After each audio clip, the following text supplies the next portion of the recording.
Today has officially come where my Sullyoon collection has outgrown its binder that I specifically got for it, so it's time to upgrade to a new one. So let's organize my Sullyoon Photocards and get them all ready for their new binder.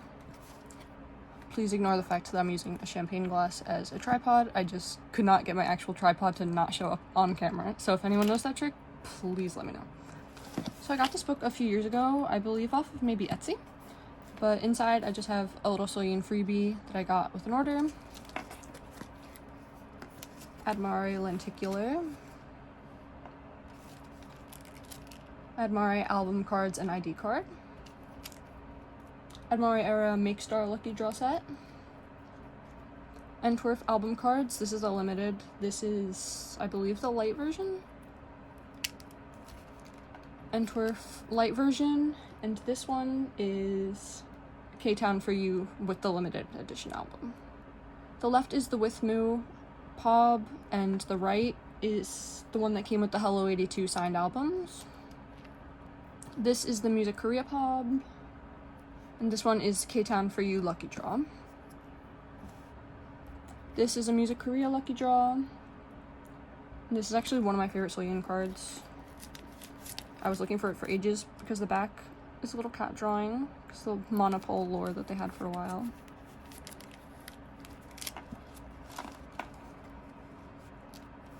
And this is my Season's Greetings collection. I joined a group order for this, so I don't have the full set. So the person cut out the little stickers for each member from the actual sticker sheet. This, I think, just came on its own. It was like a pop-out thing. And then that's my pob from that. And then I have the JYP Shop light stick, the Expergo Digipack album, the standard Expergo album, also standard Expergo album, I'm pretty sure. There is a Target version with very similar outfit and staging, but I think she's smiling in that one. I could be wrong. Music Plant Lucky Draw set. Again, I love her cat cards so much because I'm cat obsessed, so this was a must-have for me. Then Midsummer NMIXX Dreams. I still need to get the Forest version, but this is the Athens version album set, and Polaroid.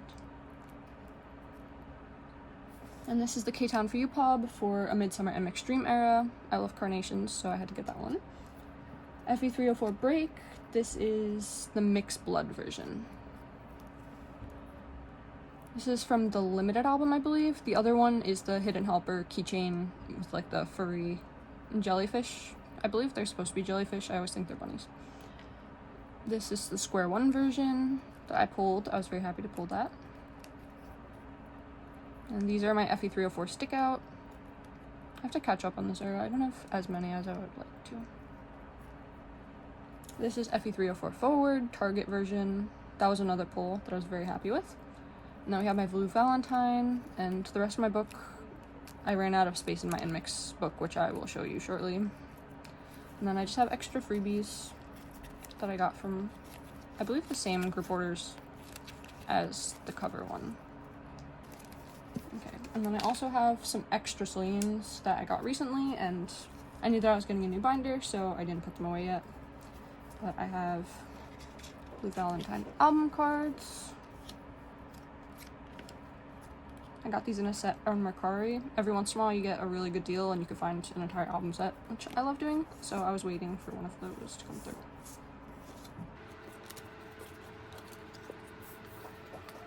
Then I also got one of my biggest ISO sets, which were the Soundwave Lucky Draw set from Admire era. It's the same outfit as the album cards, so I want to display them together in my new binder. And then if you have the full OT7 set, then it spells out NMIXX on the back, which I think is cool, but they're hard to find, so I don't know if I will ever get OT7 for that. I would like to, but, you know. And then just to show why I started collecting OT6, OT7 in my Sullyoon binder. Technically OT6, because I have a Ginny binder that I'll also show. I have Lily Expergo, A1 and Jiwoo, Bay, two of my favorite Bay cards, Jiwoo Lenticular for Admire and Antwerp, Jiwoo, I believe that's Antwerp Limited, Kyujin Expergo, some more Kyujins. I got this for $1 on Instagram, so honestly don't sleep on Instagram buy sell trade. Haewon Lenticular and one of the pobs for NMIXX. I'm not positive. I think maybe Makestar. But I was actually, Haewon was the first member I pulled. This was my first NMIXX card ever. So I was gonna collect Haewon, but eventually it just, Sullyoon became my ult bias ever. And then if you collect NMIXX, you know that Haewons get very pricey, and so do Sullyons, so it just eventually went to just collecting Sullyoon for now. This is the green project. It's Lomo cards though, so it's a dupe set, but I wanted to have them, so I did get a dupe set. Also has Jinny with her pink hair. And then the back of those is, I'm not positive what the actual back was, but that's the back of this set. And then another OT6, I think by this point, but OT6 set that I wanted was the bunny blankets, so I found a Lomo set for these, I believe maybe Etsy.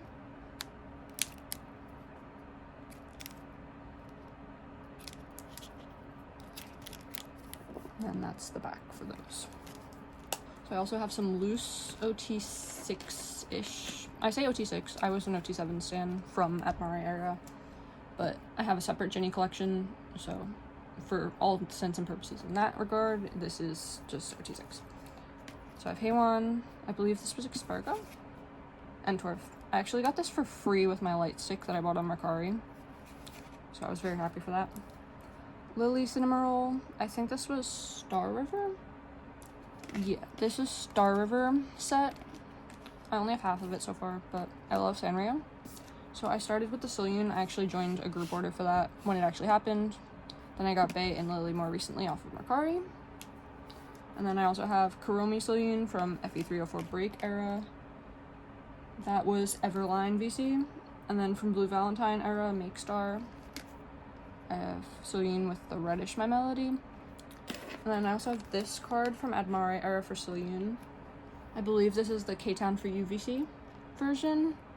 But originally I had this card in here, but with these holders, because of the little scalloped section, it kind of blocks the headbands. So for now, I have these in top loaders. I might decorate them eventually. And I also have Princess Bae, but she's in a frame on display because she's one of my favorite cards, so.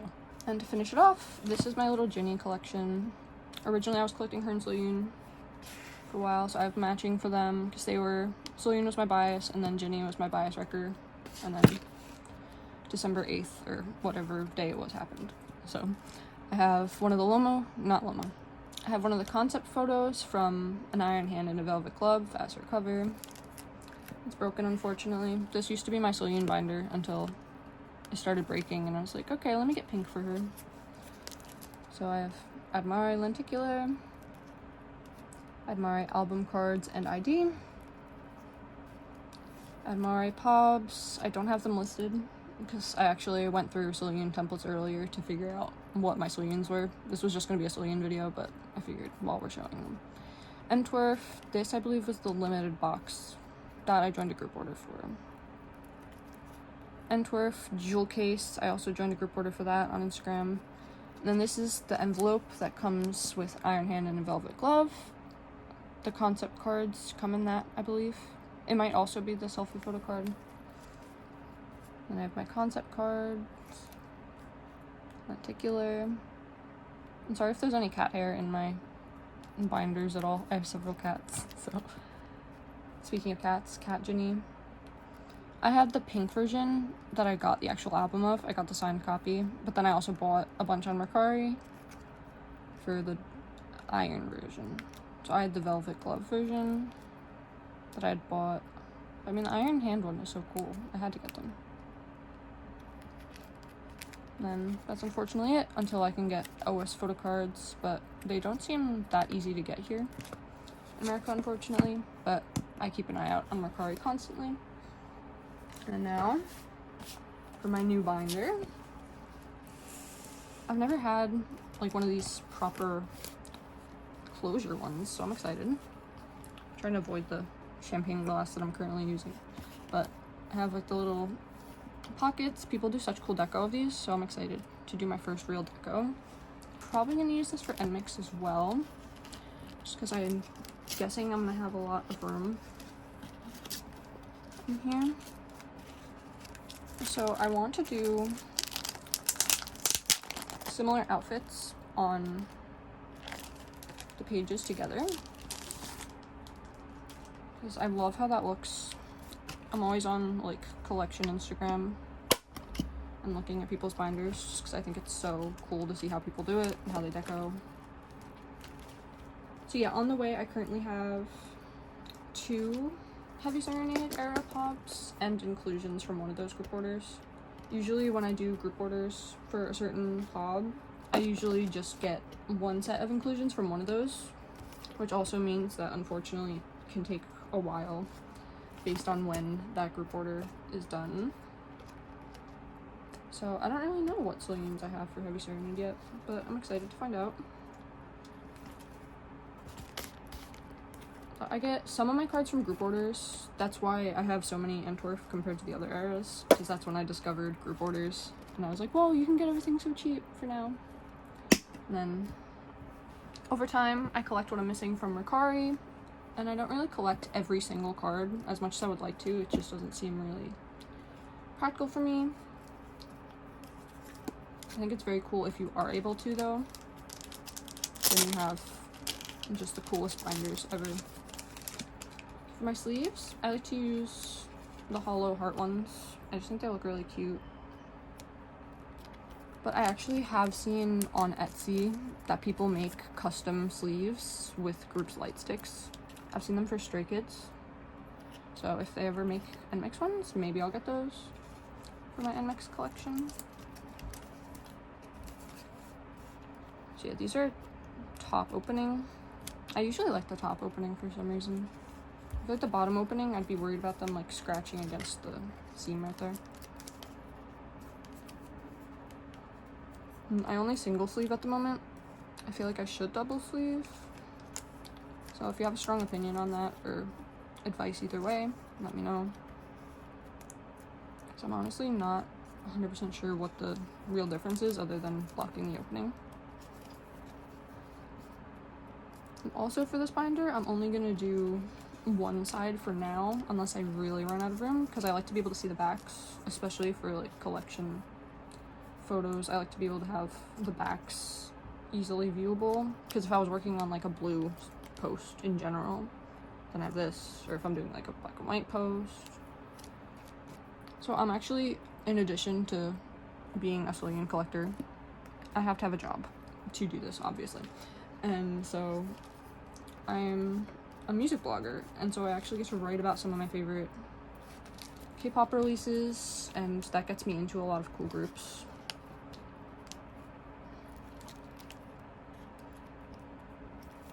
So I like to use my photocards actually for posts for my work, which I know sounds kind of counterintuitive at times, but I feel like it shows a different level of care for an artist if you are someone who really supports them.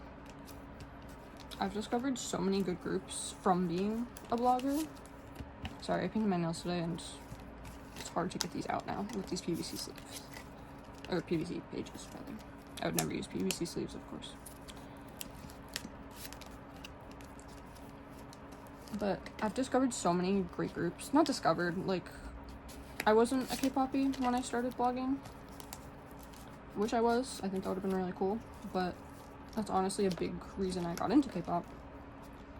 I believe the first group that I ever got press for, and I'll explain what that means shortly, but it was ITZY, and now ITZY are one of my favorite groups. So when you're in music media, with me being a music blogger, you know, there's like content creation, influencers, all sorts of things, but labels or companies, I usually get them from US labels now that a lot of like JYP groups are under US labels, but they'll send out press releases for their new comebacks, singles, tours, etc. And those are basically little documents with information about a comeback, a release, etc. for the media to use for coverage, for articles, for social posts if you work in social. And then every once in a while, you'll have the coolest thing ever happen, and you'll actually get an invitation to attend a press conference. And for me, the press conference that I'm about to talk about was online, because it was like, I want to say 2022. I could very well be wrong with that. But I actually became a Stray Kids fan because I got to go to their comeback showcase for Ordinary on Zoom.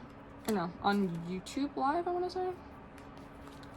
But that's how I got into them, because I watched the comeback. I live tweeted it for Genius Korea, and it got a lot of views. A lot of views on there. So I was just teasing. I didn't obviously like leak anything. I would never do that to the boys or JYP or any of the companies involved in putting those on together. But I live tweeted like, oh my gosh, they're styling their hair, you're gonna eat this drop up, that kind of fun stuff to hype Stays up. And Stays are such a fun fandom. So they had a lot of fun with that, I had a lot of fun with that, and that made me stay.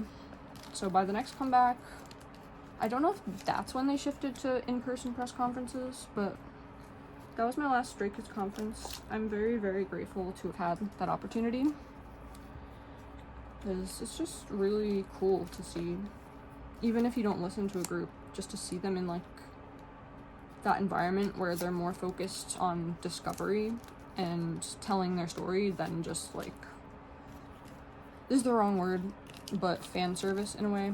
Like, it's a very different dynamic when they're presenting their group versus when they're talking to fans. Like, especially Stray Kids, if you're a Stay, you know how chaotic the boys are and how much they adore Stay so much. But it's just such a different energy, like, they're so formal in a way. So yeah, would love to go to one of their press conferences again. I also went to an i-dle one for Tomboy, which was very cool. Unfortunately, didn't get to watch the full thing because it started at like 4 a.m. in New York, so I watched most of it, and then I got to write about. Okay, that cut out for a second, sorry. But yeah, I got to write about i-dle. I believe I did that for Genius Korea. And we officially have, if I can get this one out, all my Sullyoons are about to be out of this binder and ready for my official new one. So for this first page, I wanted to do this generally. I might move the ID to a different page. I think I will. I'll put like the ID, the lenticular, and this set on the next page, just because I love how it looks when it's like one look per page. I love seeing people's binders where they have like a 3x3 and it's just all the same outfit. I also have an extra of this, so maybe I'll deco with that. I might do like a Neapolitan theme. Let me know if anyone has suggestions on how to actually do deco for binders, because I've never done it.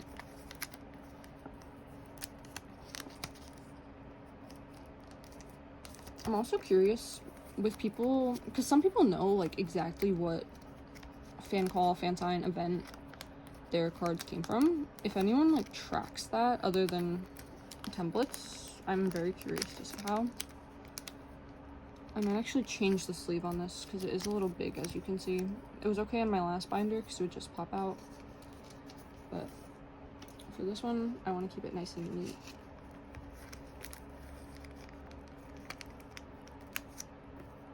And these are currently in sleeves, but just for the sake of uniformity on my main page, I'm going to put them. Also, do people sleeve their like lucky draws? Personally, I do, but I don't know if there's like a true like hard and fast rule that you should. Yeah, she was an ISO for so long to match her, because this is one of my favorite Sullyoon album cards. So I'm just really excited to find these at like a decent price. So honestly, if I'm looking for a certain photo card, it's more fun for me to find it at a good price than to just cave in. Like my Kuromi Sullyoon, she's still one of my more expensive ones, but you know, I paid less than like $15. Like that's usually my maximum for photo cards, and that's only ones that I'm very, very looking for. So then here we have our first page. I might do like the cute deco sleeves that people do just for the first page, or even put like a keychain or something, make one of those cute dividers. Something fun maybe. Lenticular, I might make some kind of backing for this. Maybe I'll steal the card I have a dupe of and just like paper to the back.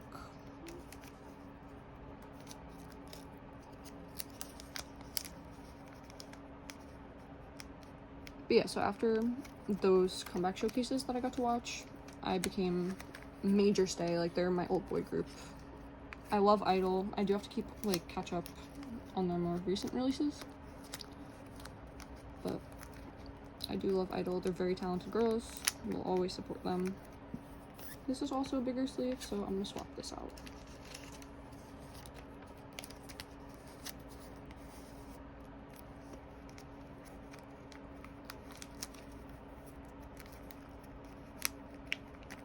Okay, these are actually the first Sullyoons that I ever got. Kind of started like my big photocard collecting.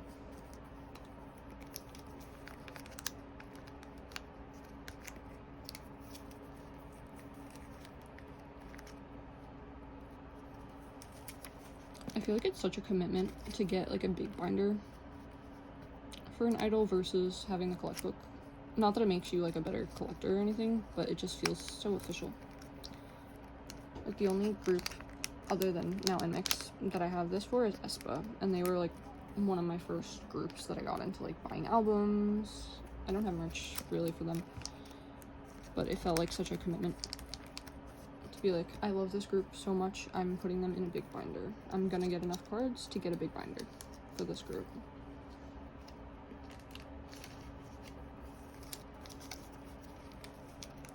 So I became an answer shortly after Admare came out. It was during like the big OO hate wave. You know, everyone was like, oh my god, what is going on with this song? This feels like 2 songs in one.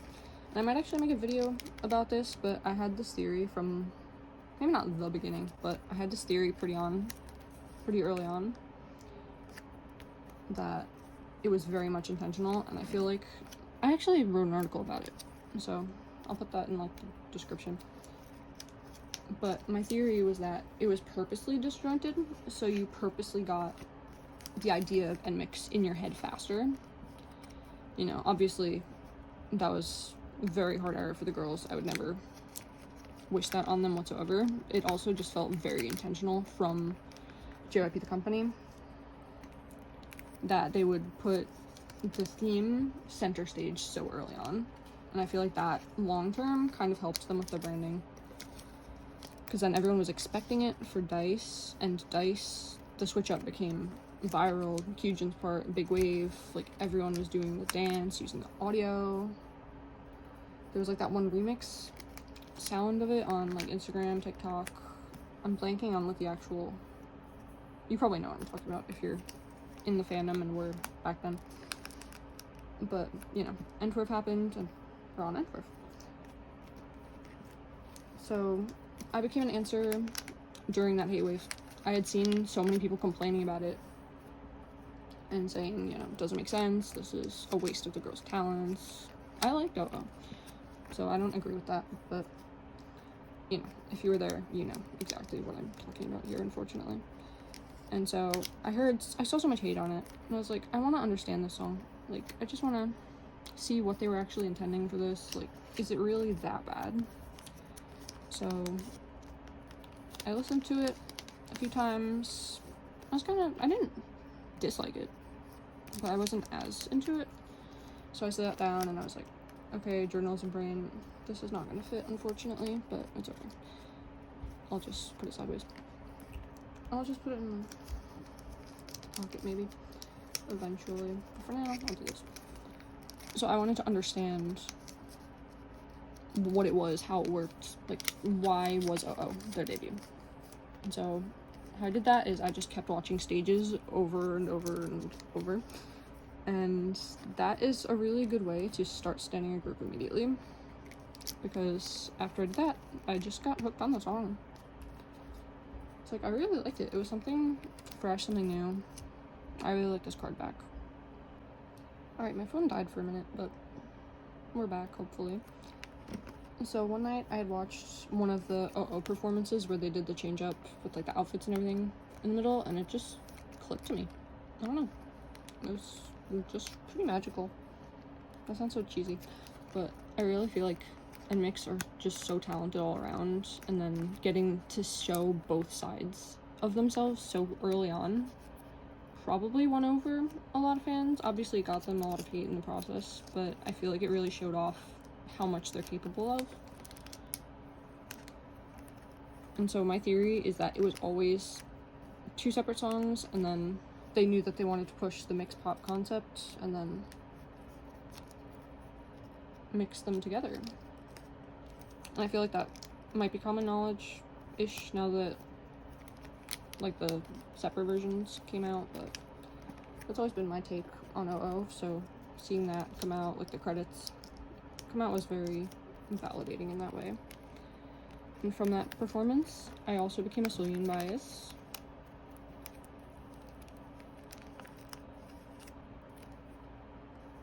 So, oh, I don't know what I'm gonna do for the next page, because I have these 2 that are still from Expergo, but then we have Midsummer, and I have this from Midsummer, so maybe I'll just do the cat ones on their own page and then Midsummer, because I do need to get Forest version anyway, and I would like to get more Expergo, so I was just so burnt out from N4 Pobs that I got. Not in a bad way per se, but you know, if you join a lot of group orders, you're kind of waiting for months on end, which isn't anyone's fault, it's just how group orders work. But you're waiting a while, like you don't know what you have in the mail, you don't know what you're in need of, you don't know all of that. And that's also why I'm less inclined to be a completionist when I collect, because it just feels like a lot to keep track of, honestly. Which again, like, if you are a completionist when you collect, I applaud you. I envy your organizational skills, your whatever job you have that allows you to collect every single pod. I don't know if I've ever seen a complete Sullyoon collection, honestly. But I mostly just collect album cards I would like to be a completionist with, just because, I don't know, it seems satisfying. And then Pobs, I usually just get like cutesy concepts or cats, Excel cats, Sanrio. Sanrio's hard though with NMIXX. Like, I'll go on Mercari and then people want like $45, which, I mean, I guess if you paid that much then that would make sense, but it just feels like a lot to me. I don't know.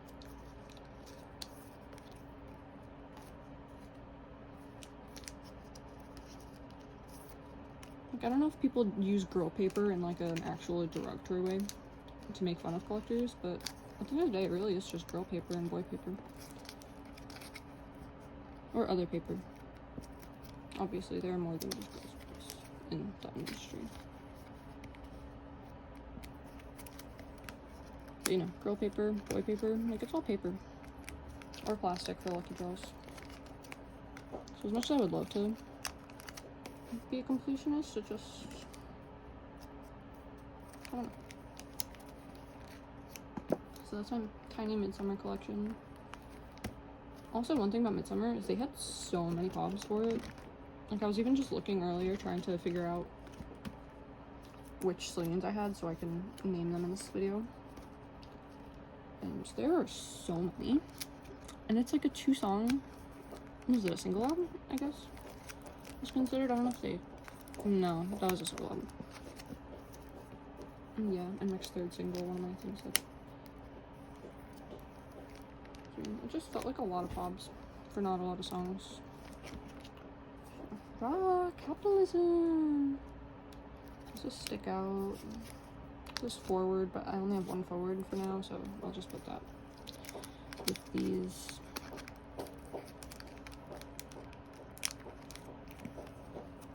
I always wonder too if idols actually like have their photocards.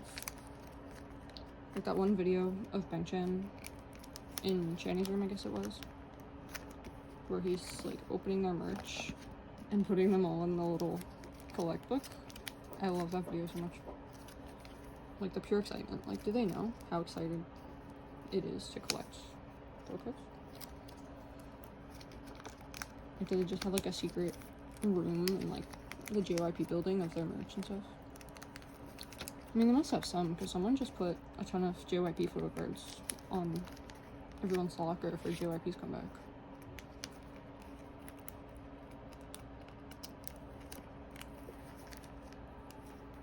See, like, it's so satisfying to me to have the different outfits. I'd love to have, like, a full page of more outfits. I have this one. That looks so pretty to me.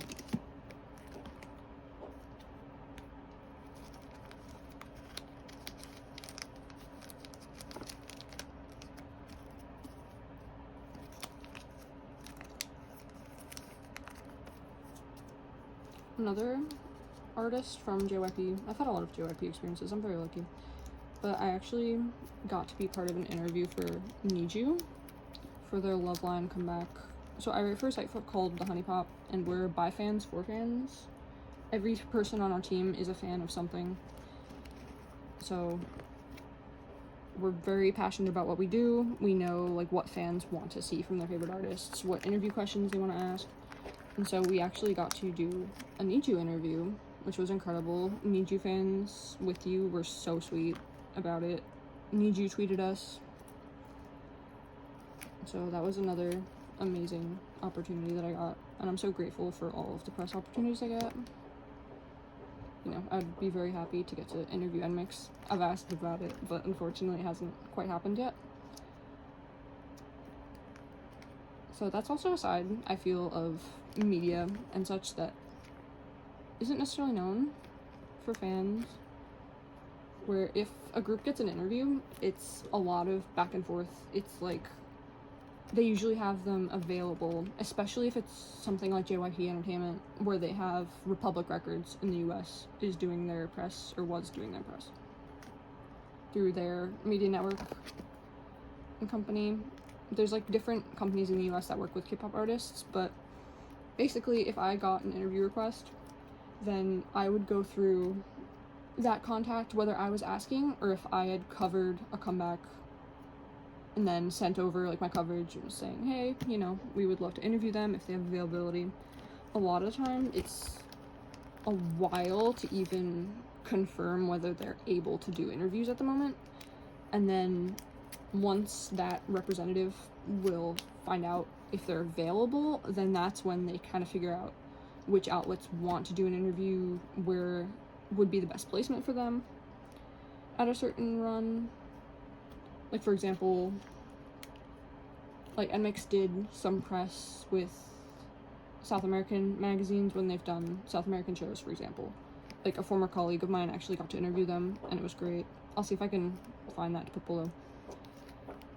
But it's very timeline-based, very specific to a certain era. Also love the Blue Valentine, how it's all little doodles and stuff. So now it's time to sort some of my messy 026 cards. One of the main things that kind of bothered me over time with having like a smaller binder, just like the collect book style, like this kind, is how hard it is to reorganize when you're getting ready for a new era or you get new cards, because then you have to take out, like, sorry, this is off camera, but you kind of have to take out so many cards just to rearrange. And so as a result, like, that's why this pile is such a mess, because it's like some Antwerp, some Expergo, some Admire, like, it just didn't really make sense long term, just because it was so annoying to have to like take them out, put them back in. And I feel like this is a little easier because you just slide them in, slide them out, and it's organized by like page, so you can just take stuff out and like rearrange the page. Like if I got new Admire cards, I could just make a new Admire page and put it back. So I'm excited to see if that helps keep more organized. Okay, I'm gonna do a Halon page then. Okay, yeah, let's just start with my Halons. Halon was the first one that I ever got a photocard of. Well, it's kind of backwards to put the Pobs, I feel, first, because I have to put the album ones first, but I think it looks nice with this. So.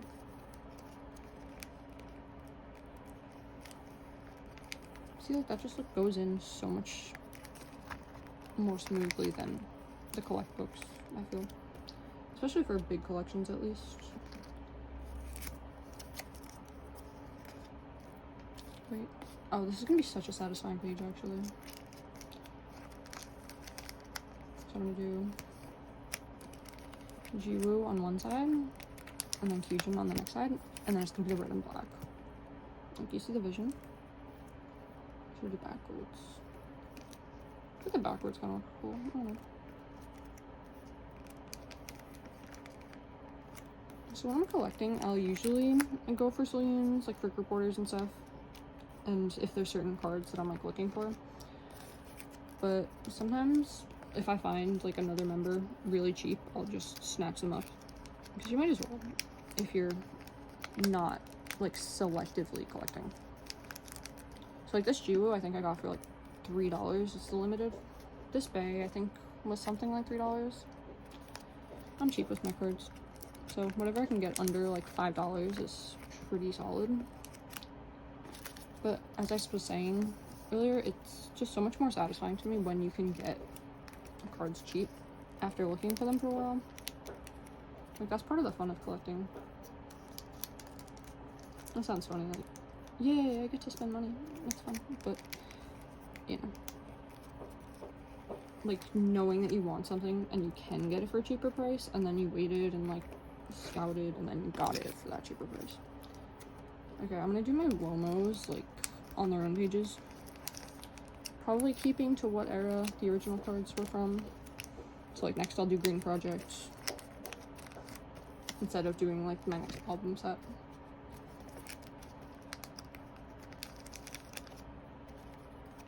Yeah, I should do both these though, so then I can put like the, oh wait, I already messed up. Okay, whatever, I'll just do my Lomos here. But these are Admire era, I guess.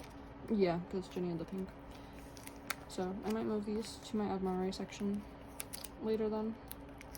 But this is what I mean with like the collect books being kind of annoying to move stuff around. Right, I probably just got these cards and was like, didn't feel like redoing my entire binder.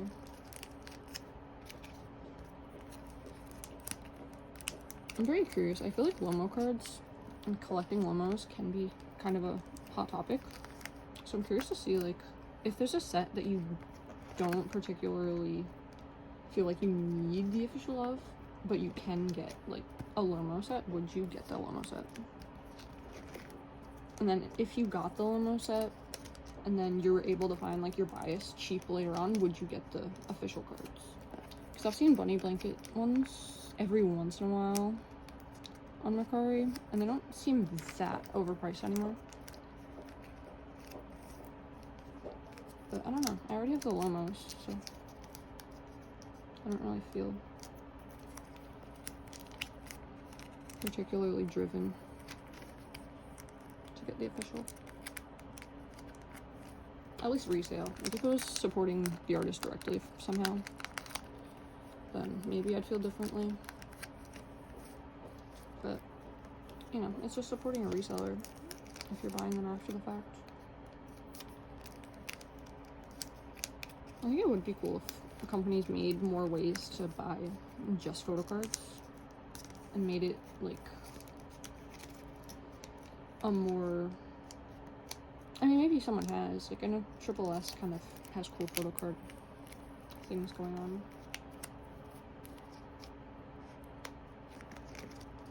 They're another group that I've gotten to do press with, and they're so sweet. I actually got to go to one of their virtual press conferences, but this time it was a roundtable, they call it with this company, where you'll go on Zoom, you'll have to submit questions ahead of time just to like make sure there's not too much overlap with different people. See, this is why I kind of turn away from bottom opening, because I keep putting this in and then the sleeve slides away from the card. So that's why I like top opening usually. But anyway, so with press conferences, with this company at least that does some K-pop ones, you submit I think 2 to 3 questions ahead of time.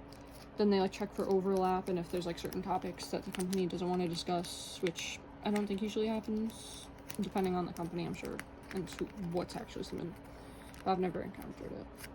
So you'll submit your questions, you'll hear back like a few days before the conference about what's accepted and what you'll be asking, and then once you're actually on the call, there's a certain order and you'll get a few minutes to talk to the girls directly. I believe I talked to Mayu, Kotone, and Chaewon maybe? But they were really sweet. And you can really see like how groups operate in real time in those, which is really cool. Like for example, Mayu, I had asked a question. I believe it was Mayu. I'll go back to the interview and like put a screenshot here. But she had misunderstood a question that I had asked, and then the members like jumped in to make sure that she clarified it and that she felt confident answering it, which I thought was cool. So you can really see like how much they care for each other and want to help each other succeed and shine, especially with media. I feel like, I don't know what it looks like from the other side, but I imagine it's kind of pressure inducing. And if I'm not wrong, that was kind of some members' debut. I think that's one of my questions actually that I was asking, maybe, where it was how does comparing their past work and knowing that they've had the experience of debuting and you haven't.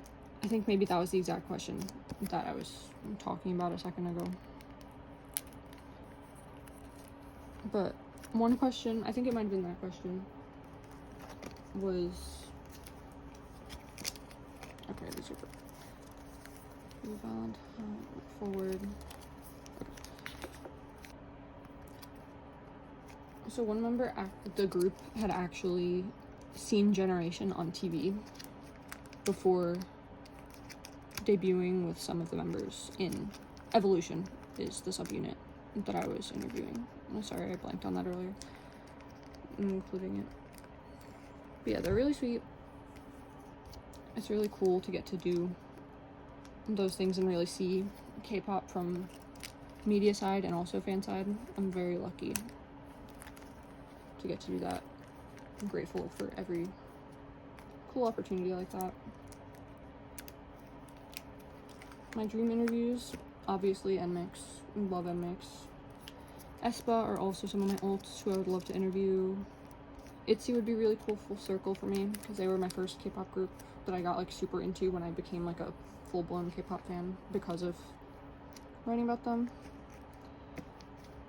Gosh, I feel like this is already full.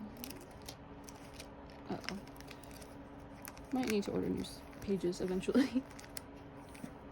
Yeah, NMIXX, Stray Kids would be awesome, and getting to talk to them about like being self-produced. As of filming this, they like just released This and That. So with Chan becoming one of the most credited artists on Kamka, the Copyright Administration. It's really cool.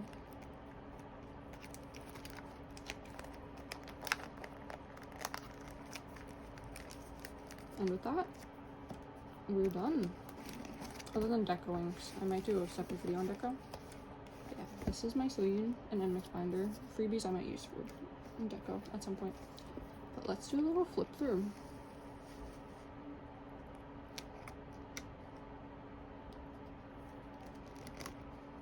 Oops.